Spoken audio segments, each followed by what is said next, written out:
guys, it's Godbars here, the self-proclaimed hip-hop historian, and this is the 322nd episode of my series, where I grab a vinyl from my collection, talk about why I love it, what influence it has, and what its place is in the grand scheme of hip-hop. So today I'm going to talk about an underground hip-hop veteran who's provided us with dense, lyrical, and thought-provoking content for decades now, and went through hell and back to do so. I'm referring to Chicago's own Psalm 1, also occasionally known as Hologram Kizzy, who was a longtime fixture of the alternative rap label Rhymesayers, on top of taking part in groups like Big Silky, Rapper Chicks, and Nacrobats. While Rhymesayers has been an insanely important establishment when it comes to underground hip-hop throughout the late 90s and 2000s, housing names like Atmosphere, Aesop Rock, Dilated Peoples, Idea and Abilities, MERS, Abstract Rude, the Dino Spectrum, and even MF Doom at one time.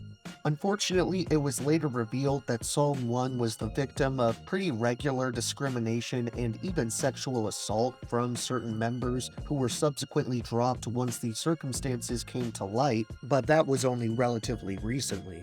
I've only read a very small select section of her writing on this subject matter, but from what I gathered, understandably this was an extremely traumatic event that left a mark in many ways, and if you want to hear more about her journey and the personal turmoil that came from being a queer artist in early 2000s hip-hop, I would highly recommend checking out her memoir, which is titled Her Word is Bond: Navigating Hip-Hop and Relationships in a Culture of Misogyny. However, that was all information I learned after getting into Psalm 1's music, because at the end of the day, she first and foremost is a top-tier MC, and in my opinion, arguably the best LP in her discography to back that up is 2006's The Death of Frequent Flyer here. Though in all fairness, you really can't go wrong with any of her output, from her 2002 debut, Biochemistry, and the 2004 sequel, Biochemistry, Esters and Essays, to the Women at Work trilogy she dropped in 2010, or even the more recent projects she's put out, like 2019's Flight of the Wig or any of the Big Silky LPs. However, what always made me gravitate towards this album the most is the mix of conceptual, artistic imagery and song ideas with fiery, inventive rhymes that she uses to delve into a myriad of issues, with one of the more direct and confrontational moments coming in the form of the song Rapper Girls, which seems to be a diss track towards a certain subsection of female MCs that were poppin' at the time, but I've never really been too sure if this was directed at a specific artist. But there's a number of lines that definitely make it seem that way, so if you happen to know anything more about this diss and its background, please feel free to let me know in the comments down below.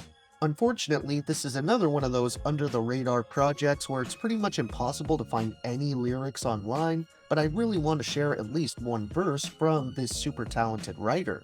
So I'm just going to do what I attempted a couple times in the past, where I read the lines after transcribing them to the best of my ability, and since I already started discussing it, I may as well just use Rapper Girls as the track to pull from. I'm sure I'm going to mess up certain words here and there, because there were a few I couldn't quite make out, but hopefully you still get the gist of what's being said here. And I'm gonna go right from Kizzy's opening verse, where she kicks it off rapping, "Let her in the cypher commence to spit writtens, poke out her ass, forget the bitch trippin'. Little intonation, damn your chick snap serious, asking me, yeah you bleed but you can't rap period. Rhyme 2 words, hyphen with a hymen and you're sick? You sound garbage on the spot, but your outfit is gorgeous. Baby girl, please step back with your 70s aura. You got that look down alright, but you'll never be Lauren. Never be more than a girl who raps good for a girl. But really, those titties is giving wood to the world. They kept you around to prevent a sausage fest, and really, you'll do just fine cause the other gloss is chest. Just give hip-hop a rest, step down from your SoCard. VIP status, you probably sexin' dudes with no walls. No pallbearer, tear your hair out cause you're scared of me. It's probably weave too, hun, your blouse is see-through one. Crazy, you the only broad around to run it. So you're used to getting away with spitting that dumb shit. But now I'm on the mic with sick words that hurt 'em. Go get your hair done, miss. Go get a pedicure, bitch. Go watch Lifetime. Get inspired by strong women. You ain't fly, you ain't soaring, you the wrong pigeon. So put the mic down, you ain't really got a chance. Hang the rapping up, go home and practice your pole dance. I adore the production on The Death of Frequent Flyer, as it keeps this raw boom bap energy while still feeling innovative and forward thinking, and this comes as the result of a talented group of producers, including Ant of Atmosphere, Thyone Davis, Overflow, Mad Crates, Maker, and V-Tracks. We also get some guest appearances on here, with features from the likes of Thyone Davis, DJ DQ, Angie, Ka D, and Brother Ali. When it comes to my favorite songs overall for this LP, as much as I want to name Rapper Girls, I already focused on that song for a good portion of the video, so I think I'm gonna put that one on the shelf for now, and instead name my top 3 as The 9, Macaroni and Cheese, and The Death of Frequent Flyer.